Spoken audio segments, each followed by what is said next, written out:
Hi, everyone. Welcome to the Curious Competitor podcast. I'm your host today, current New Jersey Devils defenseman Carrick, speaking with another defenseman in the National Hockey League, Justin Holl, for the Toronto Maple Leafs. He was a 54th overall draft pick originally in 2010 before he went on to 4 years with the University of Minnesota as a Golden Gopher. He is now the veteran of 81 National Hockey League games. He played in the NHL's return to play, the playoff bubble. We talk a little bit about that today.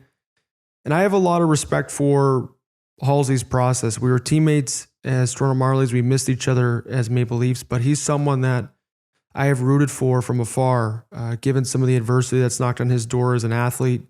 And really, he's a person and a story that you can rally around because his success trajectory has not been this straight shot that we oftentimes shoot for ourselves, really, as individuals.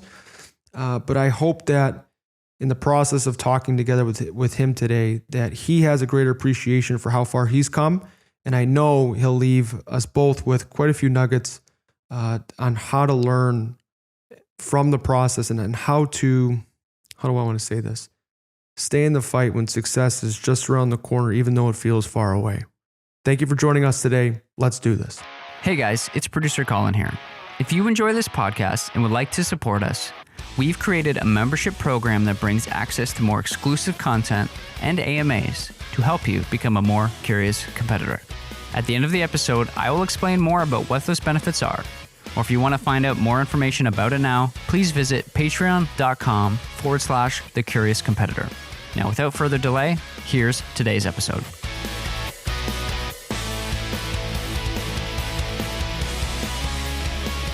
All right, Halsey, welcome to the Curious Competitor podcast, man. Let's jam. How you feeling? Yeah, thanks for having me. I'm feeling great. As I told you earlier, I've been anxiously awaiting my appearance all day, so just in a Zen meditation, exactly. Ready to go. There's no pressure. I hope I can deliver. Nothing.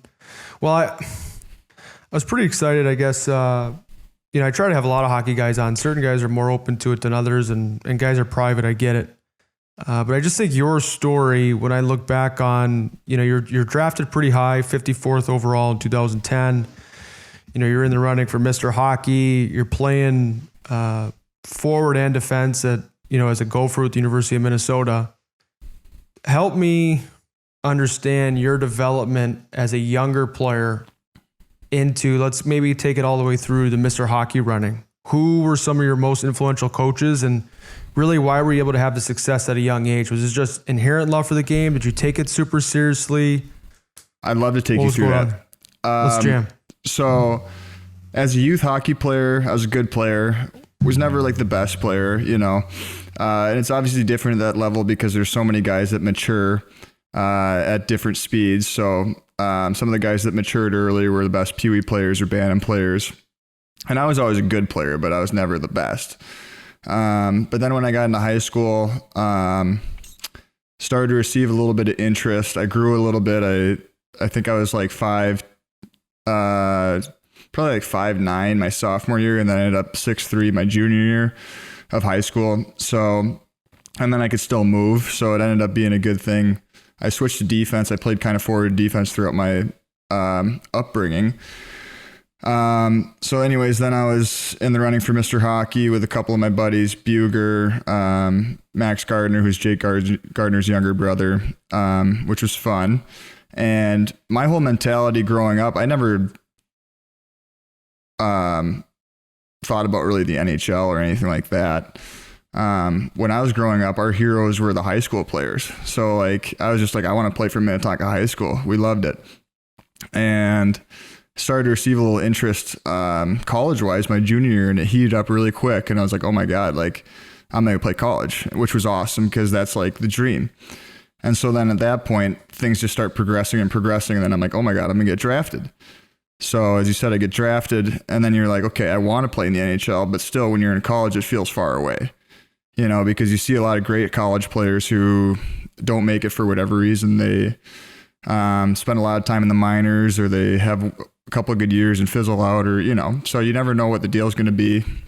And then, as you mentioned, I had kind of a up and down college career. Played pretty consistently my freshman and sophomore years. And then We got Brady Shea, Mikey Riley, and a couple other guys in as freshmen Studs, my junior year. And so then I kind of got squeezed out of the D-corps, started playing forward, which was fun. Like, I love forward. It's awesome. You have no responsibility. You know, like, you can do whatever you want out there and it doesn't matter. Whatever you want. Forwards have no idea. Like, exactly. Like, you think a forward misses an hour of sleep any night? Like, no, never. You know, this is a D-man. You're like sitting up at night. You're like, man, we're playing McKinnon tomorrow. Like, I'm going to have to take care of this guy. And totally. You know, or Gaudreau likes to blow the zone. Like, as a forward, you're just, you know, go out there. You don't score. No one expected it. Like, maybe you got a back check, but I was playing right wing and I just chill in the D zone. Like, I got my guy sitting at the point. And then I was flying around the ice. All I had to do was skate really fast. And I actually love back checking because you just wheel around the net and like pick up a ton of speed. I love back checking. It's awesome. And then you're able to like catch guys and blow them up on the back check. So it's like, I don't know. It was fun, but I played like third and fourth line. So it wasn't like I was like a major key to scoring or anything like that. But anyways, then my senior year went back to defense. I felt like I had a good year, but it's tough in college because if you're not on the peeper, you're not really going to score a ton of points. Yeah. And if you're not scoring a ton of points, you're not going to generate huge interest. You know what I mean? So I ended up signing with Rockford, who was Chicago's affiliate. And I played pretty much the entire year in Indy in the coast, which honestly was a ton of fun. But at the same time, I'm like, well, you know, this is awesome, but could be my last year playing hockey. Like, I love hockey, but I'm not going to do this forever. You know what I mean? And I ended up signing with Toronto, the Marlies, in the summer, and came in there, had a really good American League camp. And I remember I had a meeting with Dubas and Sheldon Keefe, who were the guys there at the time. And they were like, yeah, you played great. You look awesome.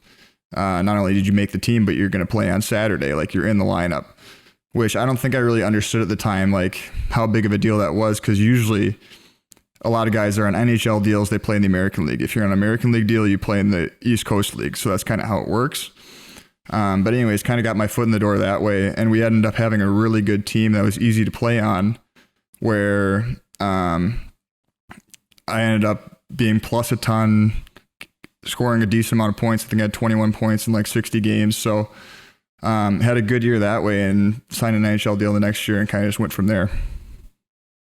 So let's bookmark that. I want to touch on all those points because I think the amount of time that you were able to spend in the minors, particularly from a tough spot, playing forward and D, sometimes I feel all of a sudden you end up, you know, with multiple positions and people, scouts, coaches, managers don't exactly know how to use a player, you know, so sometimes that versatility can really kill a career. But so like going back to high school, do you have, and of course, we all try to own our story. It makes us, you know, who we are. I wouldn't trade any aspect of my story because I, you know, frankly enjoy the journey and where I'm at. But from a purely hockey perspective, do you think going to a school as competitive as the Gophers was for defense ice time, that was the best decision? In hindsight, probably not. I mean, when I was getting recruited, Colorado College was my first offer, and then Princeton was my next offer, and Minnesota was my third offer. And by the time Minnesota offered, it was over because like you grow up in Minnesota, you want to be a Gopher, you know? Yeah. And, so that was just kind of the deal. But in hindsight, I think maybe if I went to Princeton and I ran the power play and I was top dog or something like that, maybe I would have generated more interest, going to the pro ranks. But I can tell you that I had an unbelievable time at Minnesota. And even though I might not have been the top dog there, I still played a ton and I still had a great time and we had great teams. So like you said, in terms of owning your story, I wouldn't change a thing. But you do bring up a good point because maybe it would have been different if I would have gone somewhere else where I would have been the top dog, as I said. So I don't know.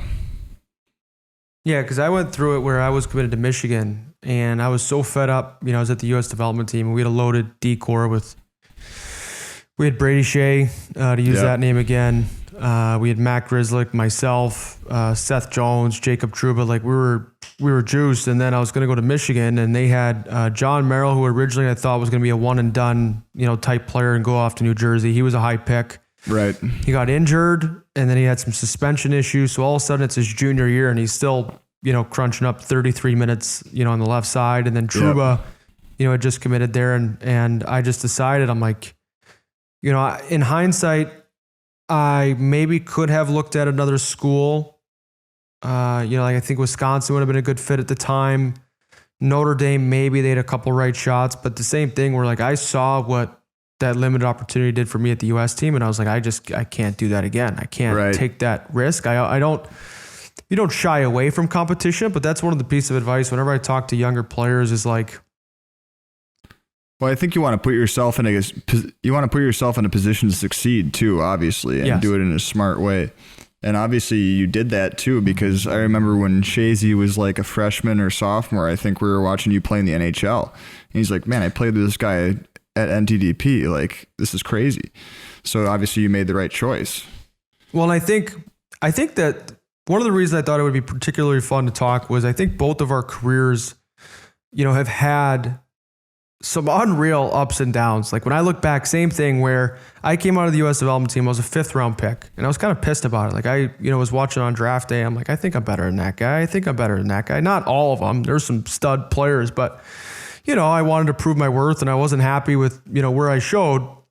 And fast forward, I go to Plymouth for the Whalers in the OHL, and we had a lot of ice time, and we had no right shot D-man, so I kind of was able to fill a role, and we had a good power play, which I was on, scoring a bunch of points. And then all of a sudden that next summer, I had this big playoff run.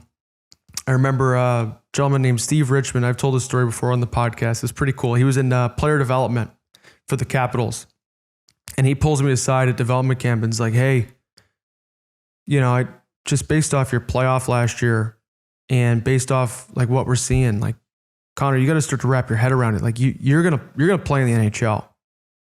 And I I got the chills. I was all fired up. I was in like this hotel lobby, and he's like, "No, I mean like soon. Like, you could play this year." And so I went home from development camp with my head in the clouds. Like, this guy thinks I'm gonna play in the National Hockey League this year. Like I thought he was still full of it. I didn't even have a contract yet. Right. And I mean, similar where it was my dream to play in the NHL. You never say no, but looking back, I was 19 in the league. I really wasn't doing what I did. I wasn't playing on a power play. We had Mike Green and John Carlson on the right side, and Ovechkin hammering one-timers. Like there was no room on the power play. Yeah. And then I was like, penalty killing, but kind of on the second unit on the backside, where most units are ran off that left side. And like looking back, similar where the NHL was almost like my Gophers, where I was too thrilled to say no. Like there was no conversation around, no, I think I'm going to wait. Yeah, there's no way. But it just, in terms of long-term development, maybe not the best thing when I look back. And there were other players that I tried to think of, even like off our World Junior team, at that age, similar players. And because I got a younger brother kind of going through the college selection process right now, and I'm trying to help him understand if you want to play in the National Hockey League, there needs to be an ice time opportunity. Shane Gostisbehere goes to Union and does really well. Jacob Slavin goes to CC, and good team, good program, but was able to play more and do really well. And they were a little bit down at the time too. Yeah, CC they were. Was, I think. But yeah, I think CC still is. Yeah. But I do think that there's a lot of good things that came out of going to Minnesota and having to struggle a little bit in the sense that I went in there in high school. I was a power play guy, a lot of points, all that stuff. And I think it's a similar story for a lot of good players that at some point you got to be something different than what you started as. You know what I mean? Like if you're a forward and you're a skill guy, who are you going to displace on the top 6 of any NHL team? You look at the top 6 of every NHL team, and they're unbelievable players. So you got to find a way to get your foot in the door. And for me, going to Minnesota and having to struggle and work on my defensive game, play forward, kind of go through that whole deal, it made me a more complete player. And by my senior year, I was playing shutdown role with Brady Shea. And so I feel like that kind of prepared me in some ways this year when I got the opportunity to play shutdown role. I felt like I was more prepared, and I felt like my game was suited for that, as opposed to having to scramble and totally reinvent myself, I guess. So take me through some of those years in the minors, because I know, like, I had a roommate in Hershey, Eric Bergdorf. I think he had thrown down, I think it was like 5 years in the East Coast League until he really got his first AHL shot and did really well, and eventually got, NHL games. And I was always he was a great guy. I just had so much respect for him plugging away. Frankly, you spend so much time trying to maximize the surface area of your luck, trying to stay in the fight.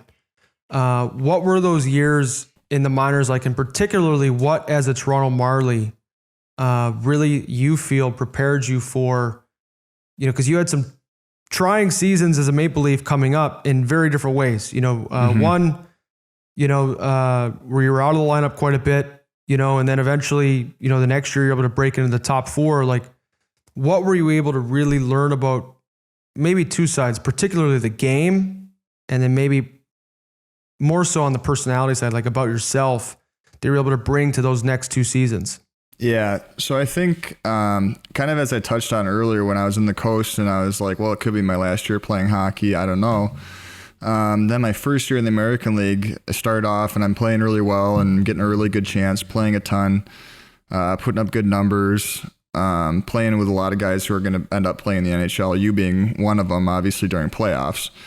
But we had like Willie Nylander, Cappy, Himes, TJ Brennan, Mark Arcabello, guys that had played in the NHL, and a lot of really good young players.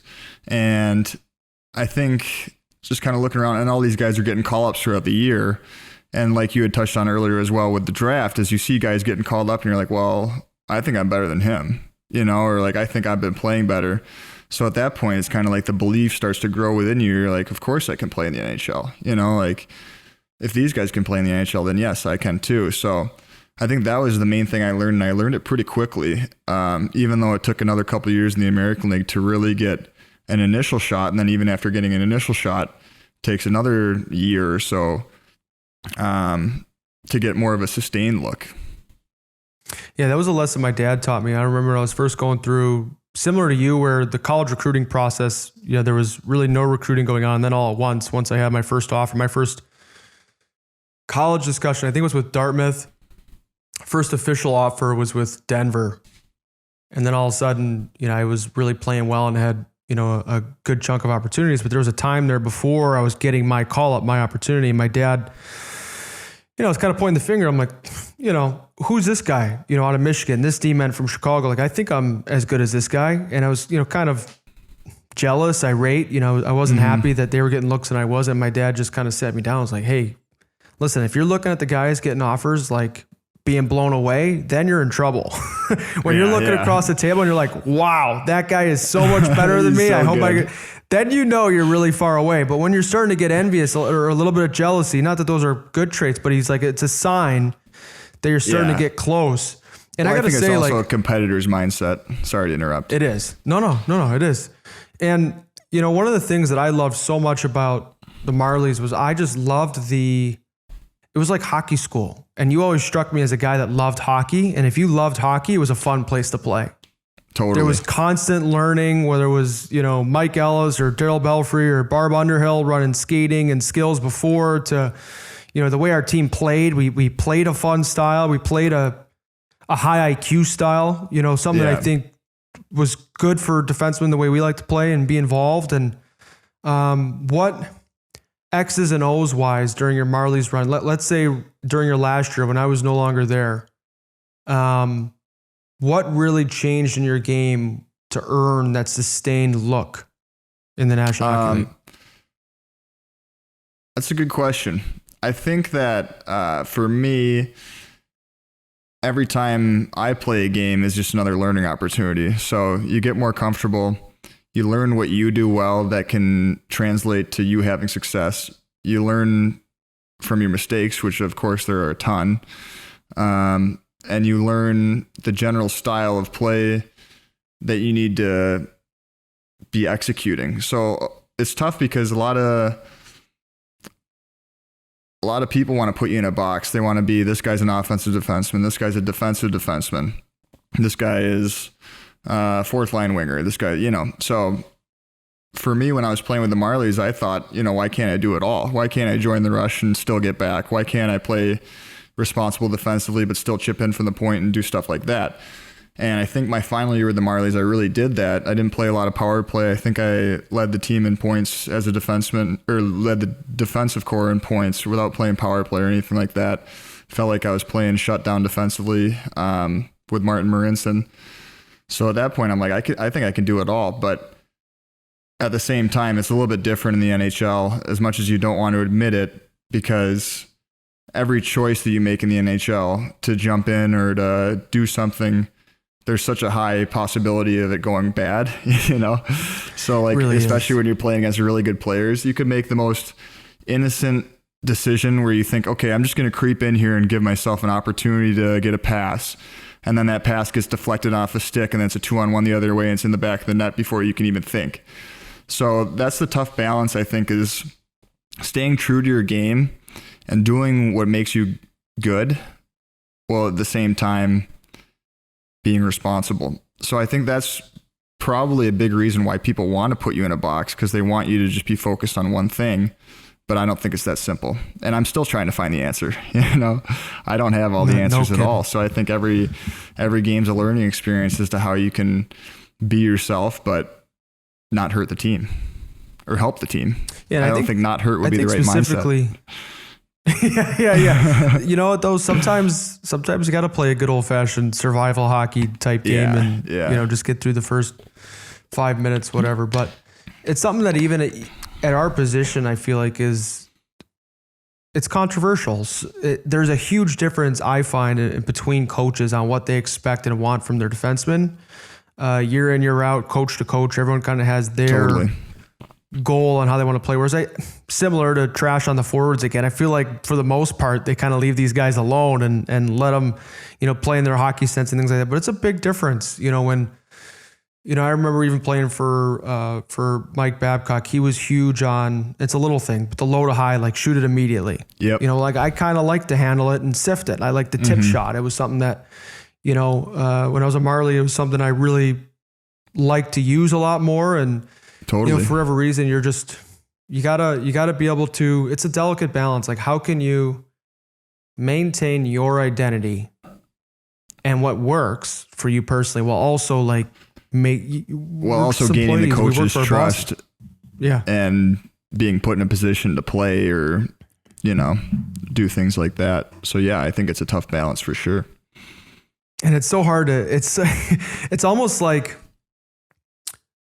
there was that phrase you'd listen to growing up when you listen to like Nick Lidstrom, people would talk about Nick Lidstrom. Well, he always picks the right spots to join the rush. He picks the right spots. And then all of a sudden I'm in the NHL. I'm like, how many times I felt like it was the right spot, and then the puck for whatever reason got turned over and a guy was taken off for a breakaway. And you have to legitimately cheat for defense. Like a Leo Komarov, giving Kadri a bunch of crap, but you literally do. You have to cheat for defense and bet that bad things are going to go wrong. It's such a sneaky, crafty league that way. Well, hockey's such a subjective game too that way. And I suppose every sport is, but you jump in the play and you get the puck and you score or you get an assist. It's a great play. You jump in the play and the puck gets deflected off someone's twig or off someone's skate or does something insane. It's a terrible play, So it's just like the result dictates whether it was the right decision or not. And sometimes you can't control it, but that's kind of, I don't know. It's a continuous learning experience. Well, I feel like you have a good relationship with that. I feel like you're one of the guys, and I've been on both sides. There's guys that have fun at the rink and do view it as a process and a learning experience every day. And then there are pros that sometimes get caught up in the result and they can start to squeeze and really take the game and themselves too seriously. How do you manage that balance, at the rink and personally at home? Are there things that you do? Are there hobbies you'll engage in outside the rink? To stay fresh? Is it just your beginner's mind attitude? What is it? Yeah, and I think we all do that. Like it's hard not to because it's such a results-oriented business. So if you're not getting it done out there, the reality of the situation is that you won't be out there for long. So I think that's why we get caught up in it. But I think for me, it's mostly just my personal mindset is if I do what I do well and if I control what I can, I think most games I'm going to play well. There's going to be games in there where you just don't have it, where everything goes wrong and you're -4 and all this stuff, and that happens and it never feels good. It actually feels terrible, but it's the worst. But at the same time, I think just remembering that if you keep your same approach, most games are going to turn out in your favor. And that's kind of been my mindset. And I try when I'm away from the rink to do other things and enjoy other parts of life. But again, it's really easier said than done because, like I said, when you have a game where just everything blows up, it's not fun. It's never fun. Well, that resiliency just takes practice. And for me, I know I had to hit a low point. There were points in Toronto there in particular where I was playing poorly and just the weight of the world felt like it was on my shoulders. And I just decided to stop being so fucking miserable all the time, frankly. I was like, listen, I know you played bad, but you don't have to take it out on everybody. You don't have to come home and, food doesn't have to taste as bad and you can have permission to sleep okay. You're going to be okay. You don't have to punish yourself all the way up until the next game. And I don't know, reading was a big one for me. We joke about guys on the plane reading adversity reads and things like that. But, I kind of went down a hole there. I know you're a big fan too of even war stories and military books. I found that helps me. Yeah. Yeah. No, it's hard to feel bad about being -3 when you're reading a story about, guys trudging through Vietnam or World War II. And yeah, it helps keep it in perspective a little bit, I think. And, you have this cushy life where really in the grand scheme of things, nothing is a big deal. It's not a big deal to go -3. It's not a big deal to lose a game. A big deal is dying, that's the big deal. And that's really the only thing to me, or your health or your loved one's health, So I think, when you try to keep it in perspective that way, I think it helps a lot. And for me, that's something that I didn't mention, but I think that is a very good point is reading is definitely, big for me, and not even for keeping it in perspective, but just kind of just diving into a different world where you can just lose yourself in a book and just kind of be a part of that world for a little bit.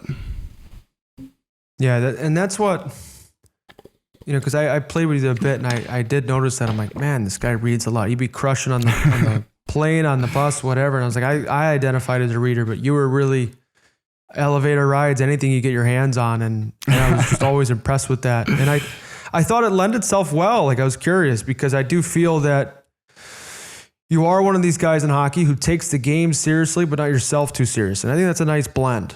You're playing a lot, you're on the road a lot, you're getting hit a lot. You're low on sleep, whatever. You have to have a level of humor to your personality to carry you through and energize, I think, day in, day out. Right. Well, I appreciate it, but I will say that I don't think that I'm a noble reader. I'm a reader of things that I enjoy and maybe not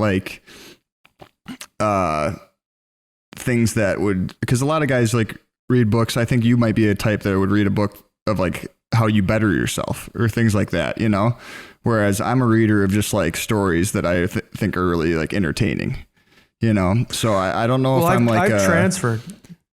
Have you?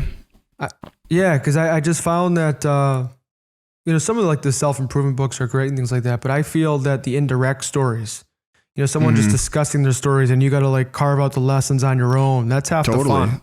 Yeah, no, that makes a lot of sense. And I also felt okay, if I'm trying to lighten up because, I'm taking life at the rink too seriously, coming home and reading type A, go hard. Yeah. Got to dial it back. For sure. So when I think, I hope, I remember watching in 2018, 2019, the season where, it was a tough year. You were in the stands a lot. I've been there. How were you able to maintain a level of professionalism that best served your higher goals during that period? And how did it prepare you for this past season? Because what I hope you're proud of is, I remember trying to check in on you a couple times, even during that period. I'm not saying, my career was all roses at that time anyway, but I was just curious how you were doing. And I hope you're proud of yourself because, you seemed every time we talked that you were in good spirit. And more importantly, you're able to stick through it and not self-sabotage, not fail your process so that when your opportunity did come around this year, your game was no good. Like you were able to kind of take care of your room at home and move on. Right. Well, first off, I want to say I appreciate you checking in. I know that we're kind of going through similar things in some ways, like not really. Like I wasn't playing as much as you were, but we were both, I don't know, finding our way is what you might call it. Yeah. So I think for me, it was a frustrating year, obviously, because you're working so hard and you feel like your life is just kind of going nowhere, so it's tough for me. I felt okay about hockey because I felt like I still had the confidence, like if I get a real chance, I know I can do it. I see all these other guys doing it. I know what I have to do to succeed. As we talked about earlier, not every game's going to go my way, but if I get 20 games, I think I can play well in 18 of them. You know what I mean? So yeah, that was kind of my mindset. I didn't really get the opportunity all year, but like I said, I felt like I was kind of spinning my wheels. So what I did is I tried to transfer that energy into different parts of my life. I tried to really dive into playing the piano more, which I've done over the years, but I haven't put the energy in that I should have. But last year I played the piano all the time because I'm like, I don't feel like I'm improving in the hockey aspect. So let's do something productive, So I would play the piano a lot. And I would also work out like a fiend. So like every time that we got scratched, we'd work out. And every time that we had an off day, I'd go work out. And it was actually kind of nice in a way because as hockey players, we get beat down for 9 months a year, and then you get 3 months to try to get stronger, which is really not even getting stronger. That's just trying to get back to the spot that you once were, Yeah. And especially as a guy who's never been naturally strong, like I got to work out for, 15 months in a row pretty much, which I've like never done. So I was like, I could make this like a good thing for me. And I think I did get stronger. You might not be able to tell, but, I don't know. For me, it was more like just trying to make sure I was progressing in some form in my life. I think it did help because the Speedo shot that's your profile picture on Instagram is pretty breathtaking. Yeah. Thank you. Man, it's something I wish I did. Like when I think back to particularly when I was younger, some of my low points in my career, and I've started it with the podcast and with reading and, I cook more than I used to. What else am I up to? I don't know. I got all sorts of hobbies now, but when I was younger and the game wasn't going well, what I would do is I would just put on games around the league and just spin myself up with spite all night. I'd just be sitting there and look at this guy get this opportunity. I want his job and just, be going to bed all full of piss and vinegar. And man, it was hard, and that's something that I've tried to help with. I got 2 younger brothers that play. I try to make myself available to mentor, younger players in the game and to give them permission. Like you don't have to feel guilty for being a little bit more well-rounded. Like I'm not telling you got to go and become a chess grandmaster or, black belt, jiu-jitsu artist, but do something, whether it's piano, whether it's cooking, whether in nutrition, like have something else as a source of momentum, because momentum is a funny thing and people don't understand that. And I'm glad you brought it up where you felt like your life was going nowhere. Mm-hmm. And it's really hard to explain to someone who might be outside of pro sport.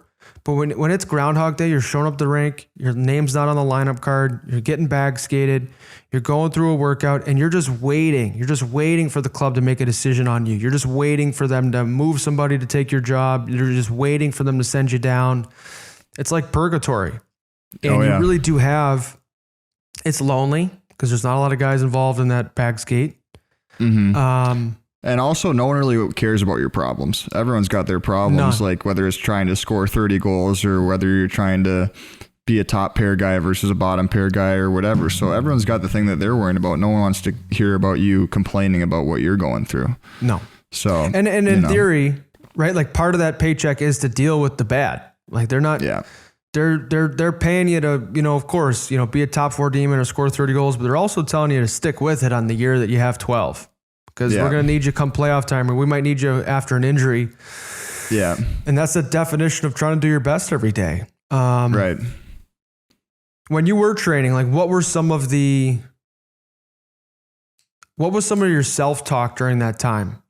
Try and fuel you. Like were there, I don't know, phrases you would use or people that you would try to channel during that time?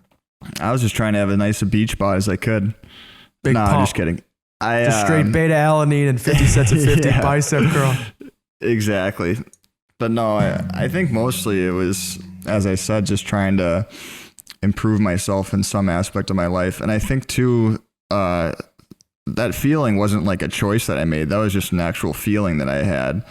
And I think part of it is all of a sudden, like everyone says that time flies and life's short, but like I wake up and I'm 28 years old. Like I don't feel 28. I feel like I'm 18 still, and life does go fast. So if you've wasted, which I felt like I did in some ways, like, got into Fortnite like heavily, like 3 years ago or 4 years ago, whenever it was like huge, and I played a ton of it, had a lot of fun, but I'm like, I just spent so much time. I spent like a year of my life playing this thing.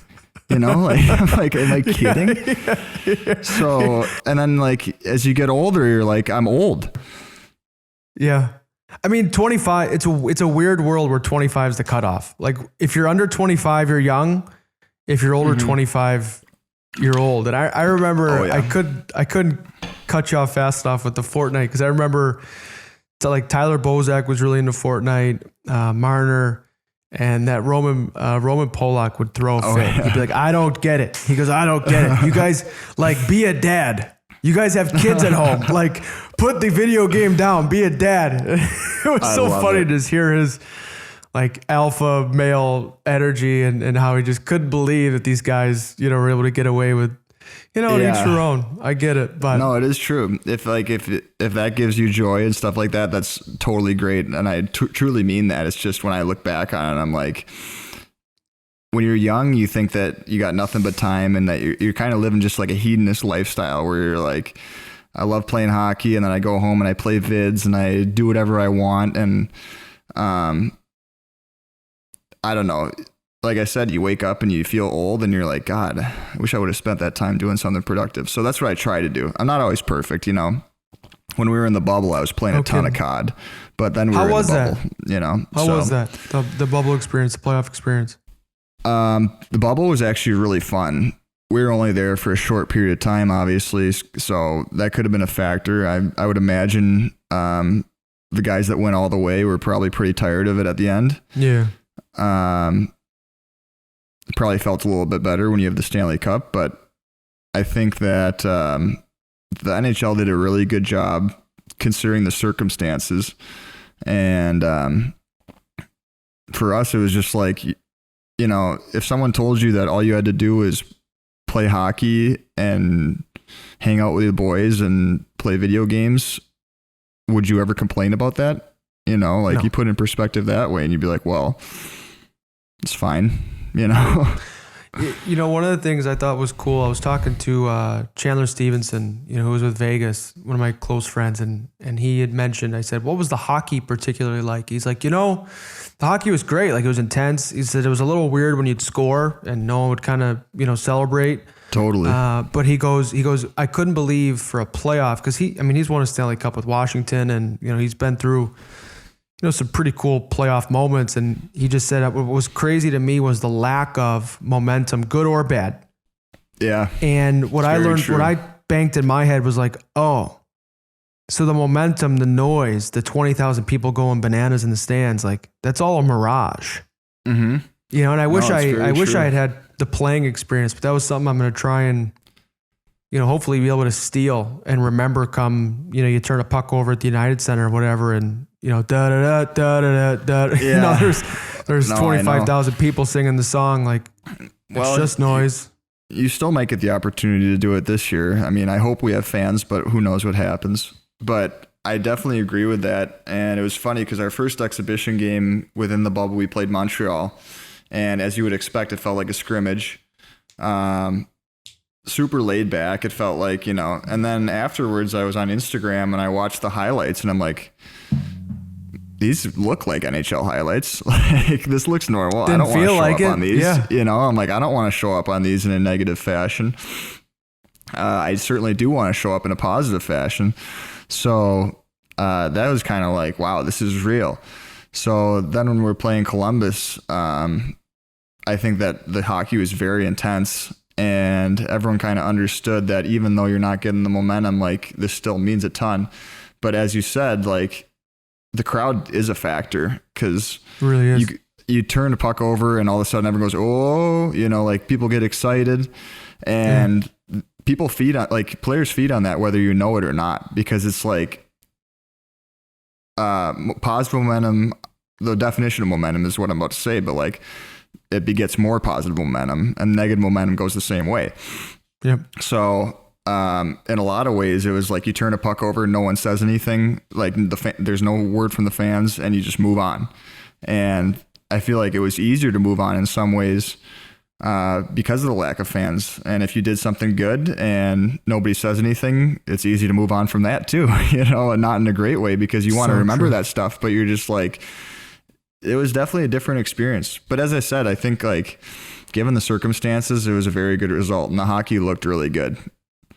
Yeah, I thought so too. I thought the hockey was sick. Players played hard and it was tight checking. The coaches, I thought, did a great job. Like, the different injuries guys were playing through, I was impressed. Yeah, but no, it was for real.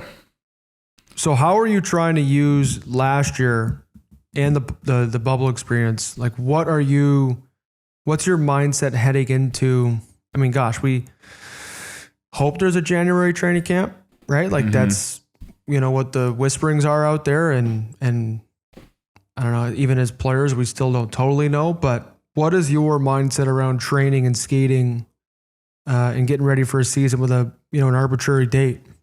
Yeah, I think for me personally, I like to be in shape just to be in shape. Like, I don't like taking time off because I feel like I just get weak and then I just have to get strong again, so and I have so many hours in the day. Like, if I can't set aside 2 hours to work out, like, shame on me. If the day's over and I'm like, I couldn't find 2 hours to do this, you suck, like,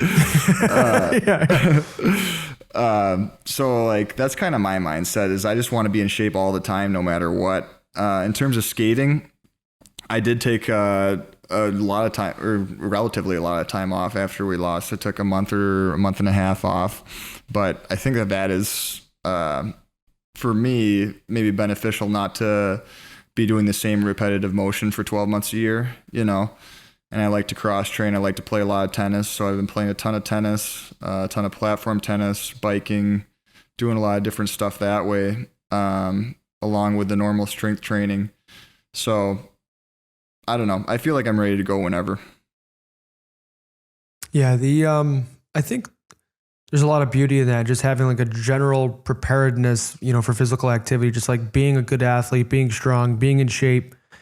And, when you got to play, you're 10 days away from unzipping your bag and being ready to rock, as long as you've still got that strong, healthy base. Totally. And hockey's I always feel the different. same. Yeah. And hockey's obviously different because it's a different motion and like you have to skate. There's no doubt about that. And in terms of like timing, you have to get into games and start getting your timing back. But like you said, generally, like, you're going to be in pretty good shape. And I also think like the bubble, I felt, was one area where I tried to study this. And then I remember back to the World Cup, when we had that World Cup in Toronto, I was able to go to a couple of the games. You try to hack it every year. You try to think back, okay, how can I have a fast start? Because I mean, you and I both know in terms of lineup decisions, how important those first 20 games are to build trust with your coach. Like, it's huge. And so, I try to reverse engineer every year. Like, okay, how can I have a good training camp? And, hopefully thereafter a good 20 games because of it. And when I think I remember the World Cup. It was, Team Canada, Brent Burns, Brad Marchand, Patrice Bergeron, Sidney Crosby. The U.S. team was loaded. And like these guys, they had a multi-week training camp prior to playing. I remember because the NHL put together that, they had a space and they were still missing passes. Now, 3 or 4 games into the tournament, they look like all-stars again. But the first 2 games, I was at some of those games, I'm like, man, these guys, they don't look like, I know how good they are. They don't look like themselves yet. Right. And so for me, it was one of those things like, okay, how can I try to replicate the best I can on ice game situation, not skill drills, not where there's obstacles on the ice, whatever, but legitimate gameplay, 5-on-5, where the nets are where they usually are.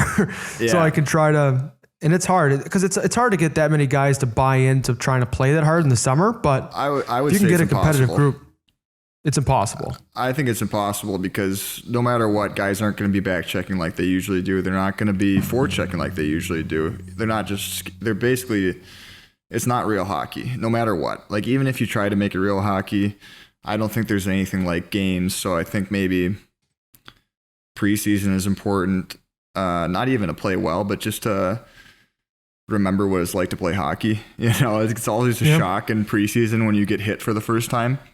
It is, some guy and comes it's on the weird. forecheck and he just buries you, and you're like, "Fuck!" You're like, Take his head off on the way up the ice. Yeah, exactly. You're like, God, I forgot that this game hurts sometimes. Mine's always like the first block shot. You'll take it off the toe cap or something. You're like, and you just want to go home. Man, am I tough for doing this last year? All the way home. All the way home. Like all the way back to Minnie. I just want to go home. Yeah, Mom, make my bed up. Get the NASCAR, get the race car bed ready. I'm coming home. No, seriously, comfort me, please. Yeah, game's tough. I always look around the locker room even after 10 games. Because now at this point you've gone through a training camp. A 3.5-week training camp. No walk in the park, and 10 games where you're playing. I don't know, every third night with some travel. Yeah, and you're looking around the locker room. And you're like, we got 70 to go, boys. 72 to go. I know. It always feels daunting at first, but then all of a sudden, I don't know, the schedule moves so fast that the games just keep getting chewed up. It's amazing the way we get used to it. I really think about that often. Another thing that I forget about is how hard it is to sleep after games.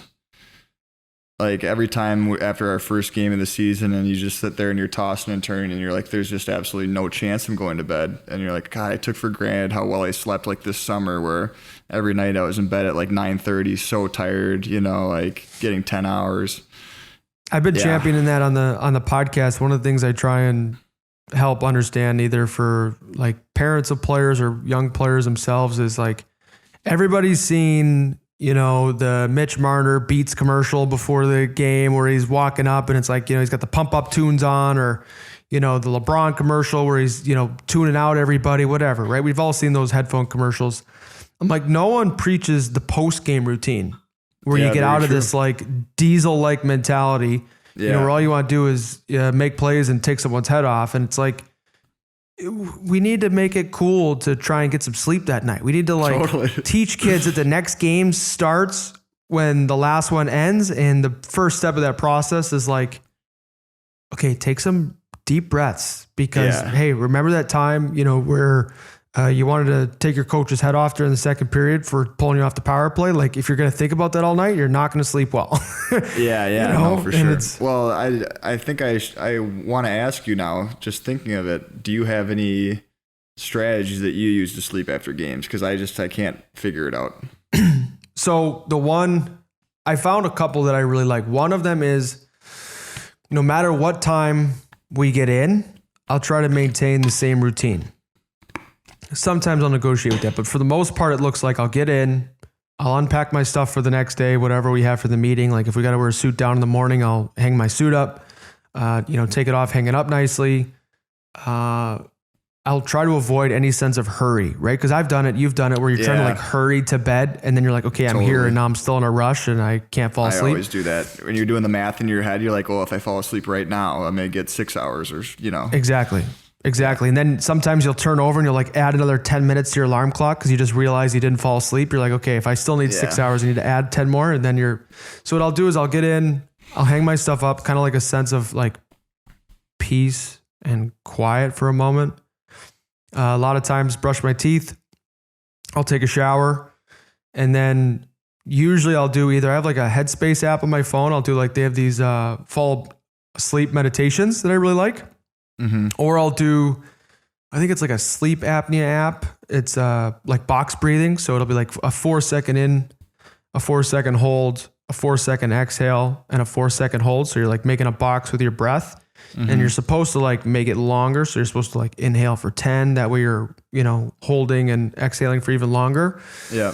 And I find that really helps. And then maybe I'm a psycho for this, but maybe psycho is not the right word, but maybe I'm a little, I don't know. We'll bookmark what the right word is. But what I'll do is subjective term. Yeah. Yeah. Psychosubjective, but I'll get back up. Like if I didn't fall asleep in the first 10 minutes, I will literally go take another shower, brush my teeth again, like do another Headspace or breath work. And then because what I find is if I've been awake in bed for 20 minutes, it might as well be 2 hours. Like I'll blink twice and then boom, there it is. So that's probably my big one. And then honestly, for me, I just started to swear off the pregame. I'm a huge coffee guy. Everyone knows I don't shut up about it on Instagram, but like I won't do the pregame coffee anymore. I can't do the 4:30, 5:15 PM coffee where my resting heart rate post game is like $1.20. Like that's not healthy. Yeah, no, I don't know if that's the key, but different strokes for different folks, I guess. That's it. Magnesium. I'll do the magnesium. I think it's glycinate is the one. I'll use pretty high numbers of that. That helps. I'll take like melatonin sometimes, and like usually I fall asleep really fast when I read, but obviously after games it's different. I'll read about 15 chapters and be like, wow, well, I learned a lot, but I'm still here. It's also 5:30 p.m. a.m. and we have a meeting in 3 hours. Totally. We had a weekend in the minors, I remember, where we had played in Hartford. I was playing for the Hershey Bears at the time. We were playing in Hartford on Friday night, 7:00 game. We got back at like, I don't know, what was it? 2 or 3 in the morning this is Saturday morning now. Wake up, play the game at home. We had won the first 2 and we bus overnight. And I remember there's this huge snowstorm as we were busing to Bridgeport. Always we enjoyable. Get into always a classic on the Upper East, Northeast corner of the country. And then we get in at like 5:30 a.m. and it was a 2:00 game the next day. And I hadn't slept a week on the bus. A nice Sunday afternoon game. What a treat. And our coach, it was pretty classic actually. It was Troy Mann. And then Ryan Murphy was our coach, who's actually with us in New Jersey now as a skills coach and consultant. So it's pretty crazy, how guys come back in your world. And like Troy Mann walked in, he's like, guys, just do something tonight. Like do anything, like whatever you got. Just we've won 2 on the weekend. Get greedy, win a third, hit somebody, fight somebody, make a pass, do something, keep the shift short, have some fun. And we went out there. We actually rolled. We won all 3 and played stellar. But yeah, no, that's just minor league hockey for you. I know it all too well. We had a couple of games in Indy that were intense like that, like back end of a 3-3 in Kalamazoo, Michigan, afternoon game. Like no one slept at all. You had pregame at like Denny's or something. And, and I remember this is like an actual game in Kalamazoo, and for most games, like guys are going to try to be inspirational or something. Our captain just gets up, walks out of the room. He's like, let's get this over with. So I know you have an appreciation for this, and I know you agree because you talked about how fun Indy was, and even Toronto and the American League. What is it about the American League and the minors in general that hockey is so fun, and how can we translate that to the NHL? I'm not saying the NHL isn't fun. I'm just saying the NHL, maybe it's the age of player, maybe it's how big the cities are. Guys have families, and maybe it's because the schedule isn't as consistent, right? So you don't have those weekdays maybe to hang out. But like one of the things I miss in the minors, like a team Chipotle trip after practice. All the guys would go and, or like a Tuesday movie night and like 10 guys would show up. Like that was a blast. Yeah. Well, and I've tried to think of like, how can I bring that to the bigs? Yeah. And I think you touched on a lot of the reasons in terms of older guys, families, like guys just can't drop everything and hang out after a game. They just can't, because you got kids, you got responsibilities and everything like that. Guys live outside the city, like it's just not going to happen. But like for sure, like when we were in Indy, it was all young guys. It was an expansion franchise, pretty much all rookies to pro hockey. And they put us all in the same apartment complex. So it was like living in a dorm, but like with all your buddies. So it's like, it was so fun, but that's obviously not, you're just not going to do that, obviously. Yeah. But I think that for me, the NHL is more fun in a different way. Like you might not be getting those same Chipotle trips or like the same dorm lifestyle or anything like that, or, college atmosphere almost. But what you are getting is a deep sense of satisfaction when you play well or help the team win a big game or do anything that the city is proud of or anything like that. So I think that's the fun part for me is being able to make a bigger impact on a bigger scale. So you might not be able to, and obviously the lows are lower then too, because of the, everything's magnified. So true. Yeah. So I think, maybe playing the minors is an easier, more stress-free lifestyle in that way, but you don't get the same sense of satisfaction. And I think that's a parallel with a lot of things in life. If you're doing cushy stuff that's easy and stress-free, that's great.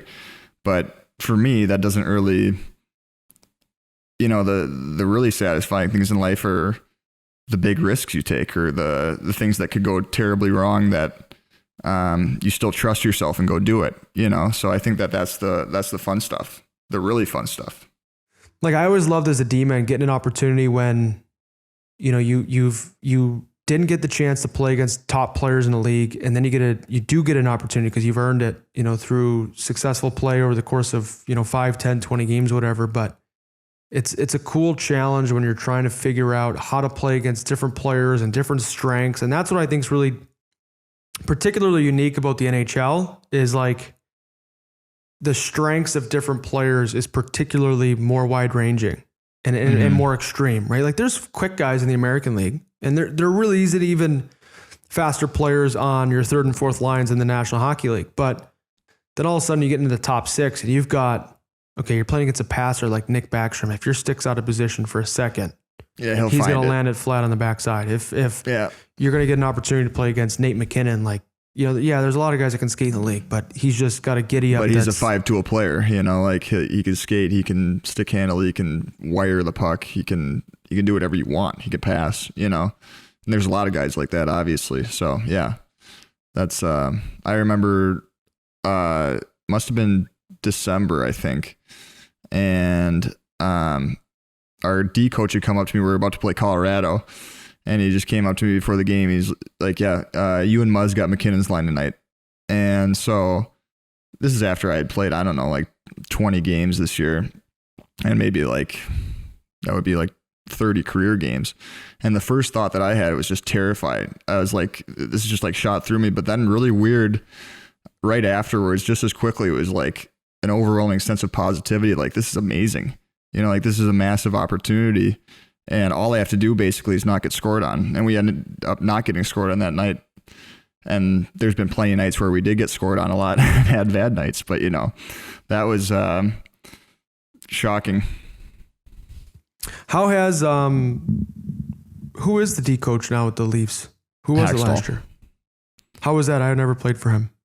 We'll keep it all positive, of course. But this just isn't a controversy podcast, but like I was just legitimately curious because, we both had Sheldon in the American League and was curious if he was still trying to coach, similarly in the National Hockey League. I feel like it was just from playing you guys. I felt like, a lot of the tendencies and characteristics he's trying to bring in, but every league's got its idiosyncrasies and, different nooks and crannies that you're trying to solve. And I don't know. Right. I guess it was just. I think it is a similar style. It's just if you're doing something, it could be just like a small aspect of your game, but let's say it's become a theme where it's just not working right, then obviously you're going to change it. So it's like, as things happen, different wrinkles are going to be added to your game plan. Yeah. That's a good point. So I don't know. I think, his strategy is probably always evolving just like ours is. In theory, right? Like these coaches, they do spend a lot of time. And that's something I've even tried to do as a player, where a lot of the coaches I've spoken to, some of the ones that I know on like a personal basis, it is impressive what they're able to learn just from the sheer amount of hours that they watch the game. So like, why can't I watch my own game or players similar to me as often as they're watching general hockey, and be able to steal some of, I think that's something very common in football, right? So like in hockey, we all train, we all skate, we all have skating coaches, we all have skills coaches. Well, like, so does football, but the video that they do on themselves and their opponent, I think is something at an individual level we haven't brought over to hockey. So I'm curious to see if more guys start to look at that, and it costs nothing, right? Like if you skate, it's, right. It's hard to skate all day. Like, you're going to get tired at some point. Video, in theory, like, you can be going through the mental reps and learning, but it's not taxing, Totally. Totally. And I think that kind of applies to everything too. Like, you could watch a hockey game and basically be watching video, even if it's not yourself. You see things that other guys are doing and you're like, that looks pretty cool. I should try that. Who are some of your favorite players to watch? That's actually a good question. I don't know if I can really point to anyone in particular, but just watching like a general game and maybe seeing something that any defenseman does. I'm trying to think of a specific example that I would have. Yeah, I don't know. But Sparksy and I used to watch we used to call it watching game film, because we used to live together when I was in the American League my first year.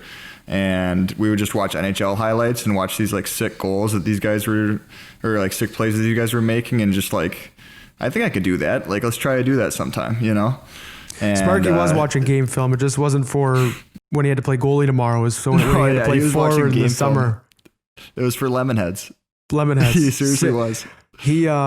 We're going to get Garrett Sparks on the podcast at some point. This is the first he'll hear this, so we'll have to send him our episode. But he got me to recruit me the one year. He got me these, I think they were like Warrior Lemonhead blue and yellow hockey gloves with Erik Karlsson's Team Sweden spec stick with the blue and yellow, and it had the Tre Kronor, like the crowns on it. Man, it was sick. If the rink wasn't like an hour and a half from my house, I would have loved, and the games weren't at 11:30 at night. I'm like, I love to play Sparky, but I'm just not getting all the way up to the north side of Chicago at that hour. But he's the most interesting man in the world. He's got to be up there. He's got to be up there. We'll have to carve out the whole night though. Yeah, no, for sure. Because we can throw down. All right, Halsey, this was a blast, man, and I know it'll be really helpful for a lot of our listeners. So thanks, for your time today. And where can people find you if they want to continue to follow along on your career? Are you active on? I know Instagram. Are you on Twitter too, or no? Not really. I have a Twitter. They're both Instagram and Twitter are at 12J Holl. I'm a little bit more active on Instagram, not super active. But anyways, well, you play in Toronto, man. You can only be so active. I'm just kidding. Exactly. No, I'm trying to be the international man of mystery. It's true. But no, you're playing the long game. Yeah, no, I appreciate you having me. I hope we solved some of the world's problems today, or at least some of the defensemen's problems. Can't say we speak for I don't know if we solved them, but we definitely put the spotlight on them. Maybe helped them understand how hard it is. But yeah, exactly. A little pity party for us. All right. Well, thanks a lot. I appreciate it. Anytime. Thanks for coming on. That wraps up our podcast today. Thanks to Justin Holl, Halsey, for your time and really for sharing your story. I know it's not always easy as a hockey player. We're taught, from a young age to be, a little bit more private and toe the company line and just stay in line with the team. And those are beautiful things. But, I think there's a lot to be learned from sharing our stories with, fellow players like ourselves, and then also with the next generation. And there's three, talking points I really wanted to pull out of our conversation today. And that is, Halsey made mention when he was having a tough time finding ice time as a Gopher with the University of Minnesota. And he discussed this concept that adversity is coming for you as an athlete. It's coming for you at some point, whether you're first overall pick or just, a top tier Division I player, there's going to be someone gunning for your ice time at some point. There's going to be a player that your coach temporarily or maybe even more permanently thinks is better than you. And how you handle this adversity gives you an opportunity to maximize the surface area of your luck. And that's a phrase I've leaned on as a crutch a couple times, but really what you're just trying to do is work hard so you can stay in the fight and not get eliminated from the game completely, not get cut completely, not get traded away completely, so that when a player goes down, heaven forbid, or when a coach is searching for answers, not finding them with the players that they normally are, you will be there ready. And so second, I want to talk about this concept of momentum. Halsey does a great job in 2018, 2019, where he was really struggling to find a consistent rhythm in the lineup and really a sense of purpose. I talked about how he felt like his life was going nowhere, which is maybe hard to empathize with or hard to understand, but every day is Groundhog Day at that point in the NHL. I've been there where you're not adding anything to the team. You're really just trying to claw back in the lineup any which way you can. And really, let's call it what it is. There's not a whole ton you can do in practice and things like that to really change a coach's opinion. You can do everything to make sure you're ready for when you do get your next opportunity. But I love how Halsey takes momentum into his own hands. When there were some things out of his control, but his work ethic, his ability to train outside the rink, that was in his control. His ability to gain a sense of self-worth and growth through playing the piano, that was in his control. And I thought that was beautifully put by him when he shared that story. And the final point I want to bring out today is I really appreciate how Halsey loved and embraced challenge. And it came up late in the podcast where he talked about when he had the opportunity to have to play against Nate McKinnon, and he really got nervous. Nate McKinnon, is a 5-tool guy. He's an ability to skate and score with a hockey puck in the National Hockey League at a clip that'll make any D-man nervous. It really is a tall task. But when you consider the question, there really is only upside available. And Halsey talks about this because a coach is calling on a player or telling a player that they have this matchup in particular because they know it's difficult. And if he is able to have success, there's really only upside because these players are great players for a reason. They have success against other great players every single night. So it's not necessarily that is failure, but you want to maybe limit the success that they have. Like you maybe not be able to force them into their world's worst game, their season's worst game. But, one of the things that I always try to keep in mind when I'm playing defense in the National Hockey League is, let's say it's Patrick Kane or Nate McKinnon, they might have 40 nights a year where they're really hot and they've really got it, but it's not going to be tonight. And so this concept of loving the challenge and to really focus on the upside when called upon, I think was something that, really has served Halsey well in his hockey career, and it will continue to. And for all of our listeners, thank you for joining us this week. I look forward to doing it again next week. Please continue to like, subscribe, and share our podcast. 5 stars is more than 4. If you give us 4, I will do my very best to delete your comment and find you on Instagram and throw some stones your way. I'm just kidding. But seriously, please share with friends and family. It goes a long way in helping us grow our reach as a podcast. I'm trying to come for the top 10 here someday.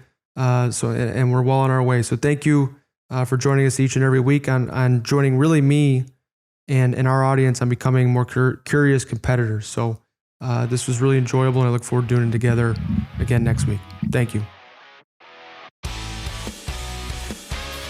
Hey guys, it's producer Colin. I hope you enjoyed the show. I want to let you guys know about a new way you can support the Curious Competitor podcast. We are super proud to have launched a Patreon with access to additional content, exclusive AMAs, and loyalty merchandise. If you could spare the cost of a latte a month, it would go a long way in supporting the expenses involved with the podcast, as well as supporting the people that make it happen. If you do not currently have the means to do so, please don't feel the need to donate. We will be providing this podcast continuously and hope you can find value in these conversations. If you're interested in supporting, visit patreon.com/thecuriouscompetitor or check out the link in the show notes. Any support of the podcast is greatly appreciated. And as always, we look forward to seeing you next week.